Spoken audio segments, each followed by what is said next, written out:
Hello everyone, আজকে আমরা দেখব the villainess is adored by the prince of the neighbour কিংডমের 2 নম্বর পর্বের এক্সপ্লেনেশন। তাহলে আর দেরি কেন, চলো শুরু করা যাক আজকের এক্সপ্লেনেশন। আর হ্যাঁ, ভিডিওটা লাইক আর চ্যানেলটা সাবস্ক্রাইব করতে একদম ভুলো না কিন্তু। গল্পের শুরুতেই আমরা দেখি প্রিন্স অ্যাকোয়েস্টেড একটা ঘোড়ার গাড়িতে করে টিয়ারাকে নিয়ে যাচ্ছে। টিয়ারা তখনও পুরোপুরি শকড এবং কনফিউজড। তার মনে একটাই প্রশ্ন ঘুরপাক খাচ্ছে, ঘটনাগুলো সর্বোপরি এই পর্যায়ে পৌঁছলো কিভাবে? কিছুক্ষণ আগেই সে একটা অটোমে গেমের ভিলেনেস বা খলনায়িকা হিসেবে পুনর্জন্ম নেওয়ার পর তার এঙ্গেজমেন্ট ভেঙে দেওয়া হয়েছে। আর ঠিক সেই মুহূর্তে কোথা থেকে প্রিন্স অ্যাকোয়েস্টেড এসে তার সামনে হাঁটু গেড়ে বসে তাকে নিজের রানী হওয়ার প্রস্তাব দেয়। এখানে একটা গুরুত্বপূর্ণ বিষয় হলো prince requested the ring of lapis lazuli নামের সেই অটোমে গেমের সিকুয়েল বা দ্বিতীয় পার্টের প্রধান নায়ক। এই সত্যিটা বুঝতে পেরে টিয়ারার মাথা পুরোপুরি ঘুরে যায়। এটা তার জন্য একটা বিশাল বড় ধাক্কা ছিল, কারণ যে হিরোকে সে দূর থেকে অ্যাডমায়ার করত সে আজ তার সামনে তাকে নিজের রানী বানাতে চাইছে। তার বিশ্বাসই হচ্ছিল না যে গেমের সিকুয়েলের প্রধান চরিত্র কেন তাকে, অর্থাৎ গেমের খলনায়িকাকে বিয়ে করতে চাইবে। গাড়িতে বসে টিয়ারা যখন এসব ভাবছিল, সে এক দৃষ্টে অ্যাকোয়েস্টেডের দিকে তাকিয়ে থাকে। তার চাহনি দেখে প্রিন্স অ্যাকোয়েস্টে একটা মিষ্টি হাসি দেয়, যা দেখে টিয়ারা অপ্রস্তুত হয়ে সাথে সাথেই ক্ষমা চেয়ে নেয়। কিন্তু অ্যাকোয়েস্টে তাকে আশ্বস্ত করে বলে যে ক্ষমা চাওয়ার কোনো দরকার নেই, বরং টিয়ারা তার জন্য চিন্তা করছে দেখে সে সম্মানিত বোধ করছে। টিয়ারা কিছুক্ষণ ইতস্তত করে বলে যে রাজ্যের সব অভিজাত মেয়েরা তাকে খুব পছন্দ করে। এই কথা শুনে অ্যাকোয়েস্টা মজা করে জিজ্ঞেস করে, তার মানে কি আমি একটু আশা রাখতে পারি? অ্যাকোয়েস্টার এই সরাসরি কথায় টিয়ারা আরও অপ্রস্তুত হয়ে যায়। সে নিজেকে সামলে নিয়ে জিজ্ঞেস করে, আপনি আমাকেই কেন বেছে নিলেন? অ্যাকোয়েস্টে এক মুহূর্ত দেরি না করে উত্তর দেয়, কারণ একটাই, আমি মরিয়া হয়ে শুধু তোমাকেই চেয়েছিলাম। এই কথা শুনে টিয়ারার মনে পড়ে যায় 1 বছর আগে একটা অনুষ্ঠানে প্রিন্স অ্যাকোস্টেডের সাথে তার একবারই দেখা হয়েছিল। যদিও তারা একই একাডেমিতে পড়তো, এমনকি কিছু ক্লাসও একসাথে করেছে, কিন্তু তাদের মধ্যে তেমন কোনো কথা বা যোগাযোগ হয়নি। তাই প্রিন্সের এই স্বীকারোক্তি তার কাছে অবিশ্বাস্য মনে হচ্ছিল। অ্যাকোস্টেড তখন এমন একটা সত্যি প্রকাশ করে যা শুনে টিয়ারা লজ্জায় লাল হয়ে যায়। সে বলে যে সে লাইব্রেরির জানালা দিয়ে লুকিয়ে লুকিয়ে টিয়ারাকে দেখত। সে দেখেছে কিভাবে টিয়ারা বিল্ডিং এর পেছনের গাছটার নিচে বসে ঘন্টার পর ঘন্টা বই পড়ত। বই পড়ার সময় টিয়ারার মুখের এক্সপ্রেশন যেভাবে পাল্টাতো তা অ্যাকোয়ার মনে গভীর ছাপ ফেলেছিল। এই কথাগুলো শুনে টিয়ারা একদিকে যেমন অবাক হয়, তেমনি ভীষণ লজ্জা পায়। সে তো শুধু সবার থেকে আড়ালে একটু শান্তিতে বই পড়তে আর তার মেড ফিলাইনের সাথে মিষ্টি খেতে চাইতো। অ্যাকোয়া বলতে থাকে, কখনো তুমি বইয়ের মধ্যে পুরোপুরি ডুবে যেতে, আবার পর মুহূর্তে কোনো দৃশ্য পড়ে লজ্জায় তোমার গাল লাল হয়ে যেত। আবার যখন তোমার চোখে জল চলে আসতো, তখন আমার খুব ইচ্ছে করত তোমাকে জড়িয়ে ধরে সান্ত্বনা দিই। এই কথাগুলো শুনে টিয়ারা লজ্জায় প্রায় মরে যাচ্ছিল। সে মনে মনে চাইছিল যেন প্রিন্স এই স্মৃতিগুলো ভুলে যায়, কিন্তু অ্যাকোয়া আলতো করে বলে, না, আমি ভুলতে চাই না, কারণ এখন আমরা অবশেষে একসাথে। আমি তোমার সেই সব এক্সপ্রেশন দেখতে চাই যা তুমি সবার থেকে লুকিয়ে রাখো। টিয়ারা তখনও নিজেকে সামলাতে পারছিল না। সে বলে যে সে টেরই পায়নি যে কেউ তাকে এভাবে দেখছে। অ্যাকোয়া তার এমন আচরণের জন্য ক্ষমা চেয়ে বলে, যদি আমার কাজটা তোমার কাছে বিরক্তিকর মনে হয় তাহলে আমি দুঃখিত, কিন্তু প্রতিদিন তোমাকে ওই গাছের নিচে বই পড়তে দেখতে দেখতে আমি কখন যে তোমার প্রতি এতটা দুর্বল হয়ে পড়েছি তা আমি নিজেও বুঝতে পারিনি। সে আরও স্বীকার করে যে এই অনুভূতিগুলো সত্যি হলেও সে কখনো এগোনোর কথা ভাবেনি, কারণ সে জানত টিয়ারার সাথে প্রিন্স হার্টের এঙ্গেজমেন্ট হয়ে আছে। আর একজন বিদেশি প্রিন্স হিসেবে অন্যের ফিয়ন্সের ব্যাপারে নাক গলানো তার ঠিক হতো না। তাই 1 বছরের পড়াশোনা শেষ করে সে নিজের রাজ্যে ফিরে গিয়েছিল, টিয়ারাকে পুরোপুরি ভুলে যাওয়ার সিদ্ধান্ত নিয়ে। কিন্তু ভাগ্য যখন আবার তোমাকে আমার সামনে এনে দাঁড় করালো, অ্যাকোয়া বলে চলে, আমি আর নিজেকে আটকাতে পারলাম না। আমার এই মরিয়া হয়ে ওঠা হয়তো তোমার কাছে অদ্ভুত বা হাস্যকর মনে হতে পারে। টিয়ারা তাকে আশ্বস্ত করে বলে, না, একদমই না। যখন সবাই আমাকে একা করে দিয়েছিল তখন আপনার উপস্থিতি আমাকে অনেক সাহস জুগিয়েছে। অ্যাকোয়া স্বীকার করে যে প্রিন্স হার্ট যখন টিয়ারাকে নির্বাসনে পাঠানোর কথা ঘোষণা করে তখন সে সত্যিই অবাক হয়েছিল। সে আরও বলে, যদি সত্যি তোমাকে নির্বাসনে পাঠিয়ে দেওয়া হতো তাহলে আমি নিজেই তোমাকে সেখান থেকে তুলে নিয়ে যেতাম। এই কথা শুনে টিয়ারার মুখ লজ্জায় লাল হয়ে যায় এবং সে প্রিন্সকে মজা না করতে বলে, কিন্তু অ্যাকোয়া খুব শান্তভাবে উত্তর দেয়, আমি একটুও মজা করছি না, আমি যা বলেছি সম্পূর্ণরূপে সিরিয়াসলি বলেছি। প্রিন্সের মুখ থেকে এত সহজে এমন গভীর লোভীর কথা শুনে টিয়ারা ভাবতে থাকে এটা কি সে একজন অটোমে গেমের ক্যারেক্টার বলেই পারছে নাকি এটাই তার আসল স্বভাব। অ্যাকোয়া টিয়ারাকে চিন্তায় ডুবে থাকতে দেখে আলতো করে তার নাম ধরে ডাকে। টিয়ারা স্বীকার করে যে তার এখনও বিশ্বাস হচ্ছে না যে প্রিন্স তাকে এতটা ভালোবাসতে পারে। অ্যাকোয়া বলে, তুমি যখন আমার অনুভূতি নিয়ে সন্দেহ করো তখন আমার খুব কষ্ট হয়। সে আরও বলে, তোমার জন্য আমার ভালোবাসা এতটাই তীব্র যে আমি আর তা নিজের মধ্যে আটকে রাখতে পারছি না। এই বলে সে টিয়ারার দিকে এগিয়ে যায় এবং আলতো করে তার কপালে একটি চুমু খায়। টিয়ারা পুরোপুরি স্তব্ধ হয়ে যায়। অ্যাকোয়া তার প্রতিক্রিয়া দেখে মুচকি হেসে বলে, আমরা পৌঁছে গেছি। এরপর সে টিয়ারাকে গাড়ি থেকে নামতে সাহায্য করে। টিয়ারা তাকে বাড়ি পৌঁছে দেওয়ার জন্য ধন্যবাদ জানায়। যাওয়ার আগে অ্যাকোয়া বলে যে সে টিয়ারাকে নিয়ে ডেটে যেতে চায়। টিয়ারাও খুশি হয়ে রাজি হয়ে যায়, কারণ একাডেমি থেকে গ্র্যাজুয়েশন হয়ে যাওয়ায় এখন তার কাছে অনেক সময়। অ্যাকোয়া কাছে এসে প্রতিশ্রুতি দেয়, আমি 3 দিন পর তোমাকে নিতে আসব, আমার জন্য অপেক্ষা করো। বাড়ির ভেতরে ঢুকতেই টিয়ারার বাবা প্রিন্স হার্টের উপর রাগে ফেটে পড়েন। এঙ্গেজমেন্ট ভেঙে দেওয়া এবং তার মেয়েকে নির্বাসনে পাঠানোর মতো কথা তিনি কিছুতেই মেনে নিতে পারছিলেন না। টিয়ারার মেয়ের ফিলিনও তার সাথে গলা মিলিয়ে বলে, টিয়ারার মতো এত ভালো একটা মেয়েকে যে প্রিন্স ত্যাগ করতে পারে তার মতো বোকা আর হয় না। টিয়ারার বাবা নিজেকে কিছুটা সামলে বলেন, যাই হোক, অন্তত এঙ্গেজমেন্টটা পুরোপুরি হওয়ার আগেই প্রিন্সের আসল চরিত্রটা সামনে এসেছে, এটাই ভালো হয়েছে। ঠিক তখন টিয়ারার মা এসে বলেন, প্রিন্স একুয়াস্টেডকে কিন্তু আমার বেশ ভালো লেগেছে। তারপর তিনি টিয়ারার কাছে আলতো করে জানতে চান, তুমি তার প্রস্তাবের ব্যাপারে কি ভাবছো? তার বাবা তখন পরিস্থিতিটা বুঝিয়ে বলেন যে প্রিন্স হার্টের সাথে এঙ্গেজমেন্ট আনুষ্ঠানিকভাবে ভেঙে গেছে এবং প্রিন্স একুয়াস্টেড টিয়ারার হাত চেয়েছেন। ফিলিনো টিয়ারাকে জিজ্ঞেস করে সে নিজে অ্যাকোয়াকে নিয়ে কি ভাবছে। টিয়ারা তখন সত্যিটাই বলে, প্রিন্স একুয়াস্টেড আমার যোগ্যতার চেয়ে অনেক বেশি। সে মনে মনে ভাবে, একজন ভিলেনেস হয়ে পাশের রাজ্যের ক্রাউন প্রিন্সকে বিয়ে করা কি আদৌ সম্ভব? অন্যদিকে রাজপ্রাসাদে প্রিন্স হার্ট আকারির ঘরের দরজা খোলার জন্য জোর করছিল, কিন্তু পাহারাদার নাইট তাকে আটকে দিয়ে জানায় যে মহারাজের কড়া নির্দেশ আছে তাকে ভেতরে যেতে না দেওয়ার। প্রিন্স হার্ট জোর দিয়ে বলে যে সে বেশিক্ষণ থাকবে না, শুধু আকারি কেমন আছে তা দেখতে চায়। নাইট ইতস্তত করলে প্রিন্স হার্ট বলে, আমার নিজের সিদ্ধান্তের ওপরই এখন সন্দেহ হতে শুরু করেছ। গ্র্যাজুয়েশন পার্টির ঘটনাগুলো মনে পড়তে তার মনে হয় সত্যিটা জানার জন্য তার একবার আকারির সাথে সরাসরি কথা বলা দরকার। প্রিন্স হার্ট ঘরে ঢুকতেই আকারি বই পড়ছিল। সে প্রিন্স হার্টকে দেখে খুব খুশি হয়ে ছুটে আসে এবং বলে যে সে তাকে খুব মিস করছিল। সে অভিযোগ করে বলে, আমাকে এখানে আটকে রাখা হয়েছে, করার মতো কিছুই নেই, আমি বোর হয়ে যাচ্ছি। আকারির এই কথা শুনে প্রিন্স হার্ট অবাক হয়ে যায়। তার মনে হয় গ্র্যাজুয়েশন পার্টির ঘটনা নিয়ে আকারির মনে কোনো চিন্তাই নেই। আকারি তখন সাধারণভাবে বলে, প্রিন্স অ্যাকুয়াস্টের কাজ দেখে আমি বেশ অবাক হয়েছি, আশা করি সে টিয়ারাকে ধোঁকা দিচ্ছে না। প্রিন্স হার্ট সরাসরি আকারিকে জিজ্ঞেস করে, সেদিন টিয়ারা যা যা বলেছিল সেগুলো কি সত্যি ছিল? তুমি কি সত্যিই কোনো ভুল করনি? আকারি একটু ইতস্তত করে। তার মনে পড়ে টিয়ারার কঠোর আচরণে তার কষ্ট হলেও প্রিন্স হার্ট পাশে থাকায় সে সবসময় ভরসা পেত। প্রিন্স হার্ট তাকে আরও চাপ দিলে আকারি জিজ্ঞেস করে, টিয়ারা কি তোমাকে কিছু বলেছে? প্রিন্স হার্ট শান্তভাবে উত্তর দেয়, না, তারপর থেকে আমার আর টিয়ারার সাথে দেখা হয়নি, আর আমার মনে হয় তার সাথে দেখা করার অধিকারও আমি হারিয়ে ফেলেছি। ভেতরে ভেতরে আকারি অস্বস্তিতে ভুগতে থাকে। সে ভাবে, গল্প তো শেষ হয়ে যাওয়ার কথা, তাহলে এই ভিলেনেস এখনও কেন গল্পের মধ্যে জড়িয়ে আছে? প্রিন্স হার্ট তার অন্যমনস্ক ভাব দেখে প্রশ্ন করতে গেলে আকারি হঠাৎ করে আবার আটকে রাখা নিয়ে অভিযোগ করতে শুরু করে। সে বলে, আমি আর এখানে বন্দি থাকতে পারছি না, আমাকে আর কতদিন এভাবে থাকতে হবে? প্রিন্স হার্ট উত্তর দেয়, সম্ভবত আরও কিছুদিন সময় লাগবে। আকারি তাকে তাড়া দিয়ে বলে, তাড়াতাড়ি কিছু একটা করো, আর হ্যাঁ, আমাকে প্রিন্স অ্যাকুয়াস্টেড সম্পর্কে আরও কিছু বলো। প্রিন্স হার্ট তার আগ্রহের কারণ জানতে চাইলে আকারি দাবি করে, টিয়ারা আমার সাথে যা করেছে তারপর আমি চাই না অ্যাকুয়াস্টেডেরও কোনো ক্ষতি হোক, তাই আমি তাকে রক্ষা করতে চাই। তাদের কথা শেষ হওয়ার আগেই একজন নাইট এসে জানায় যে প্রিন্স হার্টের সময় শেষ।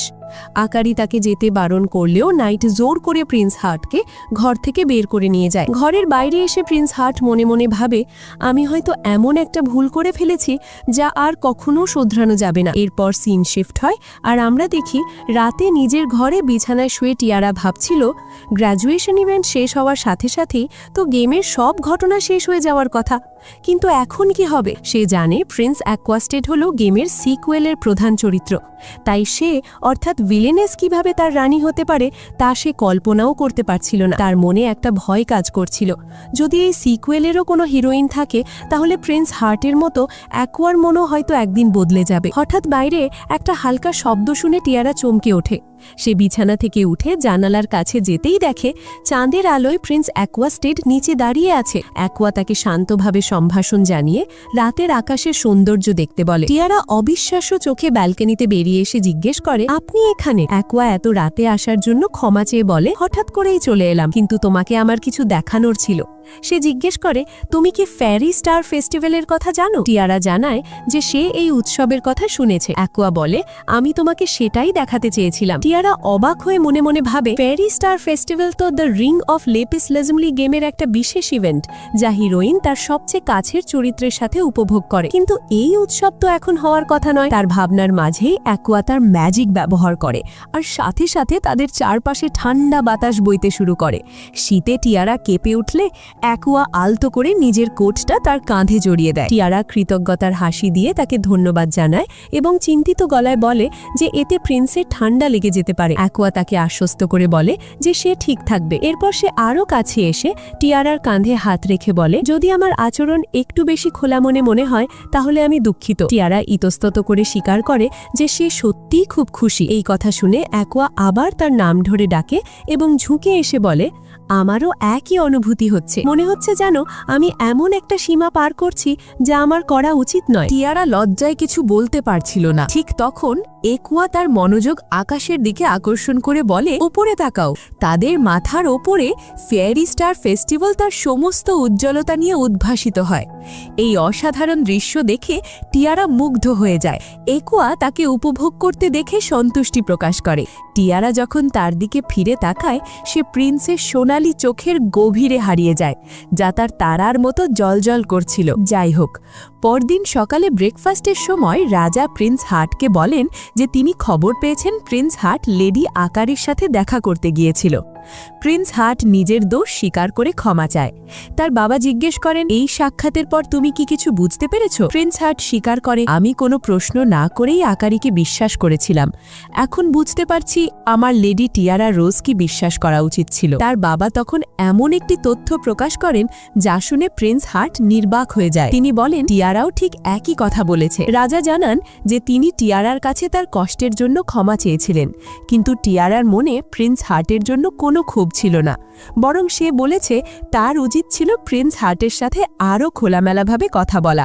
রাজা প্রিন্স হার্টকে মনে করিয়ে দেন যে একটা সময় তারা দুজন প্রায়ই কথা বলতো। প্রিন্স হার্ট চুপচাপ সম্মতি জানায়।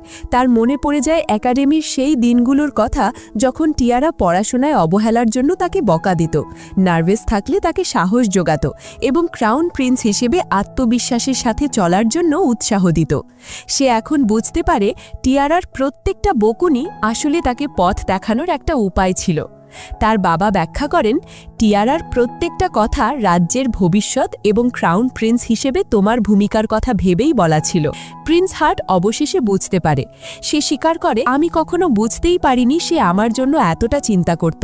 কিন্তু তার অনুশোচনা আরও গভীর হওয়ার আগেই তার বাবা কঠোরভাবে বলেন, তুমি এখন যতই আফসোস করো না কেন, ভেঙে যাওয়া এঙ্গেজমেন্ট আর জোড়া লাগানো সম্ভব নয়। এরপর সিন শিফট হয় আর আমরা দেখি টিয়ারার বাড়িতে সে সকালে আয়নার সামনে দাঁড়িয়ে নিজের পোশাক নির্বাচন করছিল। সে জানে তাকে একজন ক্রাউন প্রিন্সের সাথে সময় কাটাতে হবে, তাই সে এমন একটি মার্জিত পোশাক বেছে নিতে চাইছিল যা যে কোনো পরিস্থিতির জন্য উপযুক্ত। তার এই প্রস্তুতি দেখে ফিলিন মজা করে বলে, তোমাকে দেখে বেশ এক্সাইটেড মনে হচ্ছে, প্রথম ডেটে যাওয়ার জন্য যেমনটা হওয়া উচিত আর কি। টিয়ারা মনে মনে ভাবে, প্রিন্স হার্টের সাথে এঙ্গেজমেন্ট থাকা সত্ত্বেও সে কখনো একটাও প্রপার ডেটে যায়নি। ফিলিন তখন টিয়ারার চুলে একটি কোরাল হেয়ার অর্নামেন্ট লাগিয়ে দেয়, যা প্রিন্স অ্যাকোয়ার রাজ্য মারিন ফরেস্টের একটি বিশেষত্ব। টিয়ারা ইতস্তত করলেও ফিলিন তাকে আশ্বস্ত করে বলে যে এটা তাকে খুব সুন্দর লাগছে এবং প্রিন্স এটা দেখলে খুব খুশি হবে। কিছুক্ষণ পরেই প্রিন্স অ্যাকোয়াস্টেড গাড়ি নিয়ে তাকে নিতে আসে। টিয়ারা যখন তার সাথে যাচ্ছিল, তার হৃদস্পন্দন বেড়ে গিয়েছিল আর তার পা দুটো কেমন যেন হালকা মনে হচ্ছিল। এই অনুভূতিটা তার জন্য সম্পূর্ণ নতুন ছিল। এরপর আমরা দেখি তারা একটা ফুলে ভরা সুন্দর বাগানে বসে টিয়ারা নিজের হাতে বানানো মিষ্টি আর কুকি অ্যাকোয়াকে অফার করে। অ্যাকোয়া যখন জানতে পারে এগুলো বিশেষভাবে তার জন্য বানানো, সে খুব আনন্দের সাথে তা গ্রহণ করে এবং প্রথম কামড়েই এর স্বাদের প্রশংসা করে। টিয়ারা তখন মিষ্টির প্রতি তার ভালোবাসার কথা বলতে শুরু করে। সে বলে, আমার মিষ্টি খেতে যেমন ভালো লাগে, বানাতেও ঠিক ততটাই, কারণ ভালো ডেজার্ট মানুষের মন খুশি করে দেয়। সে আরও বলে যে মার্লিন নামের মিষ্টি তার সবচেয়ে প্রিয়। অ্যাকোয়া তার কথা শুনে হাসে এবং বলে, তুমি যখন মিষ্টি নিয়ে কথা বলো তখন তোমাকে খুব কিউট লাগে। আমি সারা দিন ধরে তোমার কথা শুনতে পারি। এই কথা শুনে টিয়ারার মুখ লাল হয়ে যায়। অ্যাকোয়া তখন আরও একটি কুকি তুলে নেয় এবং হঠাৎ করে সেটি টিয়ারার দিকে এগিয়ে দিয়ে তাকে মুখ খুলতে বলে। এই অপ্রত্যাশিত আচরণে টিয়ারা পুরোপুরি হতবাক হয়ে যায়। সে ইতস্তত করে মুখ খুলতেই অ্যাকোয়া খুব আলতো করে তার মুখে মিষ্টিটা দিয়ে দেয়। টিয়ারা যখন ধীরে ধীরে চিবোচ্ছিল, অ্যাকোয়া বলে, তোমাকে খেতে দেখতেও খুব কিউট লাগছে। এরপর সে আরও একটু কাছে এসে টিয়ারার কোমরে হাত রাখে এবং ঝুঁকে এসে নরম স্বরে জিজ্ঞেস করে, আমি কি তোমাকে তোমার নামে ডাকতে পারি টিয়ারা? টিয়ারা মিষ্টি করে হেসে সাথে সাথে সম্মতি দেয়।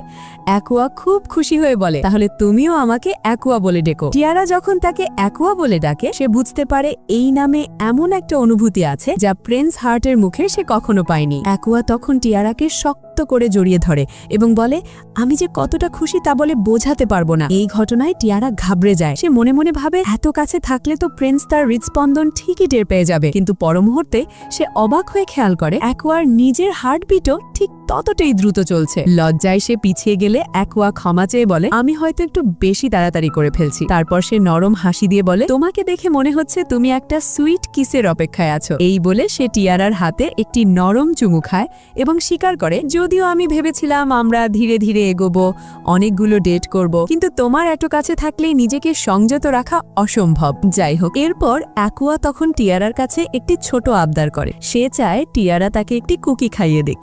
টিয়ারা অবাক হলেও একটি কুকি তুলে তাকে খাইয়ে দেয়। অ্যাকোয়া কুকির প্রশংসা করে এবং টিয়ারার চুলের কাটার দিকে ইঙ্গিত করে জিজ্ঞেস করে, তার মানে কি আমি একটু আশা রাখতে পারি? টিয়ারা লজ্জায় কোনো উত্তর না দিয়ে শুধু একটা মিষ্টি হাসি দেয়। অ্যাকোয়া খুশি হয়ে আলতো করে তার কাঁধে মাথা রাখে। টিয়ারা মনে মনে ভাবে, একজন ভিলেনেস হিসেবে তার ভবিষ্যতে কি লেখা আছে সে জানে না, কিন্তু প্রিন্স অ্যাকোয়া যদি তাকে সত্যিই এতটা ভালোবাসে তাহলে হয়তো তার ভবিষ্যৎ বদলাতে শুরু করেছে। এরপর সিন শিফট হয় আর আমরা দেখি সেদিন রাতে টিয়ারা তার বাবার সাথে একা কথা বলতে যায়। তার বাবা দেখেই বুঝে যান যে সে প্রিন্স অ্যাকোয়াস্টেডের ব্যাপারে কথা বলতে এসেছে। তিনি জিজ্ঞেস করেন, তুমি কি তোমার সিদ্ধান্ত নিয়ে ফেলেছো? টিয়ারার শান্ত কিন্তু দৃঢ়ভাবে তার বাবার অনুমতি চায়। তার বাবা বলেন, আমার মেয়ে অন্য রাজ্যে বিয়ে করে চলে যাবে এটা ভাবতেই আমার কষ্ট হচ্ছে, কিন্তু আমার কাছে তোমার সুখ আর হাসির চেয়ে বড় কিছু নেই। এর বেশ কয়েকদিন পর টিয়ারা মেরিন ফরেস্ট রাজ্যে পৌঁছায়। সেখানে প্রিন্স অ্যাকোয়ার অ্যাটেন্ডেন্ট বা পরিচারক এলিয়েট তাকে যথাযথ সম্মান দিয়ে গ্রহণ করে। এলিয়েট তাকে প্রাসাদের ভেতরে নিয়ে যাওয়ার সময় দুই রাজ্যের সৌন্দর্য নিয়ে কথা বলে। ঠিক সেই মুহূর্তে একটি পরিচিত কণ্ঠ টিয়ারার নাম ধরে ডাকে। সে তাকিয়ে দেখে প্রিন্স হার্ট তাদের সামনে দাঁড়িয়ে আছে। প্রিন্স হার্ট টিয়ারাকে এখানে দেখে অবাক হয় এবং বুঝতে পারে সে অ্যাকোয়ার সাথে দেখা করতে এসেছে। সে তখন অনুশোচনায় পূর্ণ হয়ে গ্র্যাজুয়েশন পার্টির ঘটনার জন্য আন্তরিকভাবে ক্ষমা চায় এবং মাথা নত করে। টিয়ারা অবাক হয়ে প্রিন্স হার্টকে মাথা তুলতে বলে, কারণ রাজপরিবারের সদস্যের এভাবে মাথা নত করা উচিত নয়। প্রিন্স হার্ট ইতস্তত করে বলে, তুমি সবসময় আমাকে সাবধান করেছ এবং পথ দেখিয়েছ। আমার জন্য তুমি যা যা করেছ তার জন্য তোমাকে অনেক ধন্যবাদ। টিয়ারা মনে মনে স্বস্তি পায় যে প্রিন্স হার্ট অবশেষে সত্যিটা বুঝতে পেরেছে। কিন্তু হার্ট তার দিকে হাত বাড়াতেই কোথা থেকে যেন প্রিন্স অ্যাকোয়া এসে তাদের মাঝখানে দাঁড়িয়ে যায়। সে এক ঝটকায় টিয়ারাকে নিজের কাছে টেনে নেয় এবং তাকে শক্ত করে জড়িয়ে ধরে। তারপর সে হার্টের দিকে বরফের মতো ঠান্ডা দৃষ্টিতে তাকিয়ে প্রশ্ন করে, তুমি আমার হবু ফিয়ান্সির সাথে কি করার চেষ্টা করছিলে? আর এই টান টান উত্তেজনার মুহূর্ত দিয়েই এপিসোডটি এখানেই শেষ হয়ে যায়। তো বন্ধুরা, তোমাদের কি মনে হয় এরপর কি হতে চলেছে? প্রিন্স অ্যাকোয়াস্টেড কি পারবে টিয়ারাকে নিজের করে নিতে, নাকি লেডি টিয়ারা প্রিন্স হার্ট নাইটসকে ক্ষমা করে তার সাথে চলে যাবে? তোমাদের মতামত অবশ্যই কমেন্ট করে জানিও। দেখা হচ্ছে খুব তাড়াতাড়ি পরের এপিসোডের এক্সপ্লেনেশন নিয়ে। ততক্ষণ পর্যন্ত take care and good bye.